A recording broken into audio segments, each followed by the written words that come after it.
Cette vidéo est tirée du site Futurascent et a été écrite par Céline Deluzarche.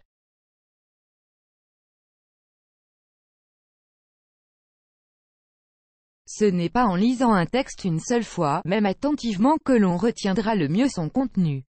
Le meilleur moyen de retenir quelque chose est de le mémoriser plusieurs fois sous des formes différentes, par exemple en réalisant un mini-quiz sur un devoir, en réalisant des fiches de synthèse ou des schémas. Ces allers-retours entre mémoire de court et de long terme vont permettre au cerveau d'encoder plus efficacement l'information.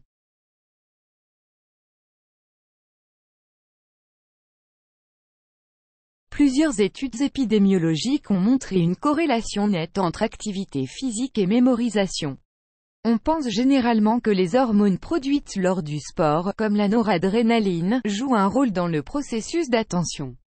Pour plus d'efficacité, il faut toutefois attendre quelques heures après l'apprentissage pour chausser ses baskets.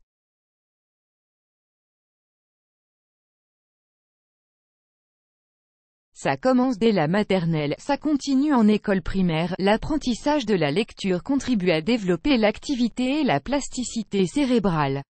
La lecture permet de se représenter des concepts abstraits, elle abolit le temps et plonge son lecteur dans un état de détente où l'esprit vagabonde naturellement et chasse les idées toxiques, combat l'anxiété. Nombre de scientifiques ne sont pas loin de considérer que la lecture, en stimulant notre imagination, développe par là même notre machinerie cérébrale, comme une sorte de gymnastique qui nous rend plus performants. La lecture favorise la mémorisation, enrichit le vocabulaire et donc l'expression orale. 6 minutes de lecture font tomber la pression et le rythme cardiaque. Rien de tel qu'un livre pour tomber facilement dans les bras de Morphée. Sa lecture permet de se préparer une bonne nuit en envoyant un signal au cerveau. Mais cela n'est valable que pour la lecture traditionnelle, pas pour la lecture sur support électronique, tablette, smartphone, ordi, liseuse, qui envoie la lumière bleue des LED.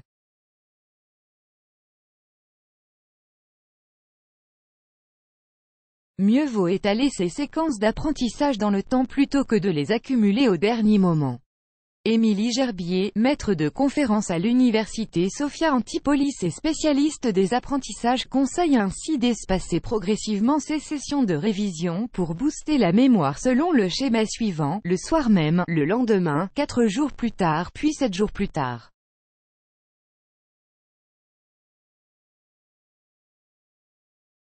Le sommeil permet de consolider la mémoire. Durant le sommeil, les neurones établissent de nouvelles connexions entre eux et fixent les souvenirs.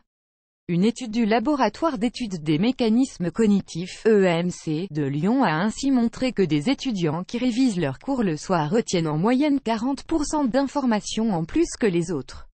Ce mécanisme est toutefois plus efficace chez les jeunes que chez les personnes âgées.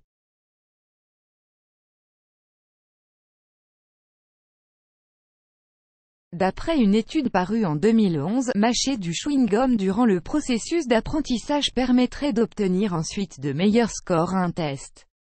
Mais une autre étude de l'université de Cardiff est venue contredire cette affirmation, et expliquant que la distraction du processus musculaire a un effet négatif sur la mémorisation.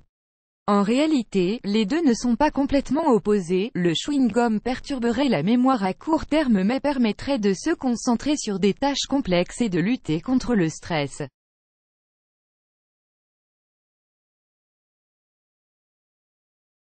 Technique favorite des stars des champions de la mémoire, comme Sébastien Martinez, le champion de France 2015, la technique du palais de mémoire, où l'on attribue à chaque information un lieu de stockage connu, par exemple, l'armoire de sa chambre, permet de retrouver les souvenirs en retraçant un parcours dans la maison. On peut aussi lier les informations à retenir à des concepts amusants ou des personnages connus puis créer une histoire avec.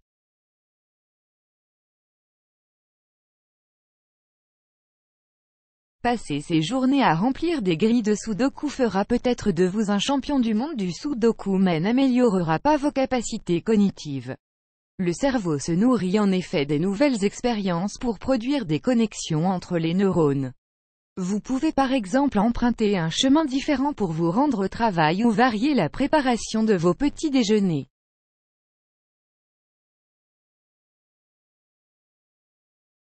Selon une étude canadienne parue en 2018, les individus ont plus de facilité à retenir des mots qui ont été dessinés plutôt qu'écrits. Les chercheurs expliquent que le dessin implique de multiples formes de mémoire, spatiale, visuelle, verbale, motrice, et permet ainsi d'activer plus de zones du cerveau dans le stockage. Cela serait encore plus valable pour les personnes âgées que pour les plus jeunes. Cette vidéo est finie, n'hésitez pas aussi à consulter le site Futura Santé, car il y a beaucoup de lectures et choses intéressantes.